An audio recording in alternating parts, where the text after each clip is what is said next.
వెంకటరామరెడ్డి గారి నాయకత్వాన, జగన్మోహన్ రెడ్డి గారి నాయకత్వాన గుంతకల్లులో ఉన్న ఈ నియోజకవర్గంలో ఉన్న వైఎస్ఆర్సీపీ కార్యకర్త ఎవరికి భయపడి ఎంత లాభమైనా కానీ భక్తి పెట్టే శక్తి ఈ రోజున వైఎస్ఆర్సీపీ కాంగ్రెస్ పార్టీకి జగన్మోహన్ నాయకత్వం ఉంది. చెప్తా ఉన్నాం, సవాల్ పోలీసుని పక్కన పెట్టుకొని, పోలీసులు ఇంట్లో పెట్టుకొని ఎవరైనా చేస్తారు. నా పక్కన పెట్టినా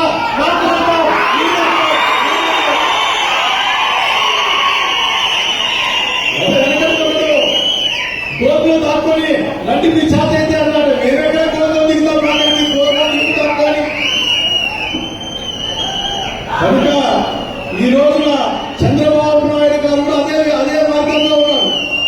ఆయన 6 పథకాలు అమలు చేశారట. ఎవరు అనకూడదట. అడిగితే మన 4 మందం అనుకున్నాడో కోస్తారో తెలియదు. కానీ మొత్తం 4 ట్యాగ్ పెట్టి మందం ఉన్నాడు. నాగరికి చంద్రబాబు నాయుడు వెళ్తా ఉన్నా, రండి పంపండి, మీరే వస్తారా రండి, ఏం అమలు చేశారో తెలుసుకుందాం. ప్రజల దగ్గర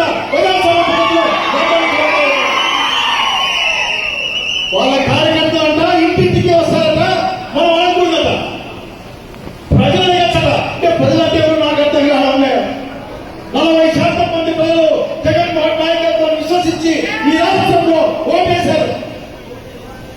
వేలాదిగా జగన్మోహన్ గారు రోడ్డు మీదకి వస్తే భూమి కంపించిపోతా ఉంది.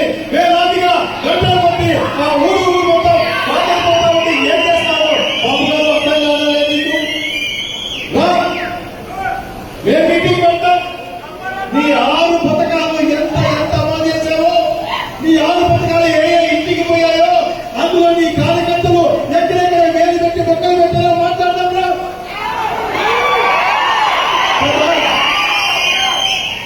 చంద్రబాబు నాయుడు గారు అనుకుంటే అడుగులు రెడ్బుక్ రాజ్యాంగం అని ఎవరు భయపడతారు ఇక్కడ? అందులో ఏమైనా మంత్రాల బుక్క, ఆ బుక్ ఓపెన్ చేస్తే ఏమైనా పిచాచాలు బయటకు వస్తాయా?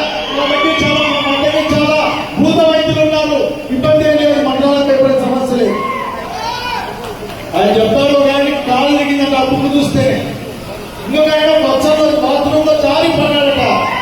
ఏం పడలేదా నీకు? ఆయన వచ్చినప్పుడు ఈయన బాత్రూమ్ లో చెప్పుకోవడం తప్ప ఇది మీ పరిపాలన కూటమి నేతలాగా.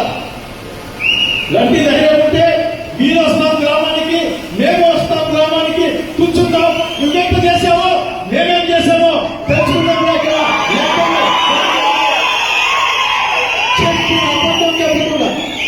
ఒక్కరోజు నిజం చెప్పకుండా అనేకమైన తప్పుడు వాగ్దానాలు, అబద్ధపు వాగ్దానాలు ఇచ్చి మోసపూరితమైన విధానంలో ఒక్కరి మీదకి గుంపు కట్టి వచ్చి యుద్ధం చేసిన గెలిచేదా నా సవాల్. మేము చేస్తాం, ఏం చేస్తారో తెలుస్తామని గుంపు వేసుకుని వచ్చి 25 లక్షల ఓట్లకి లెక్కే లేదు. 40 లక్షలు అంతా ఉన్నారు.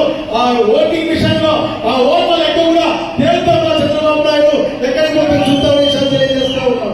కనుక మాటలతో నేను కూటమి ప్రభుత్వానికి చెప్తా ఉన్నా, మాటలతో మీరేం చేశారో చెప్పండి, మేమేం చేశామో చెప్తాం. మీ నాయకుడిపై ఎంత నమ్మకం ఉందో మీరు చెప్పండి. మా నాయకుల కోసం ప్రాణాలు ఇచ్చే ఆ నమ్మకాన్ని రాజశేఖర్ రెడ్డి వారసత్వం ఇక్కడ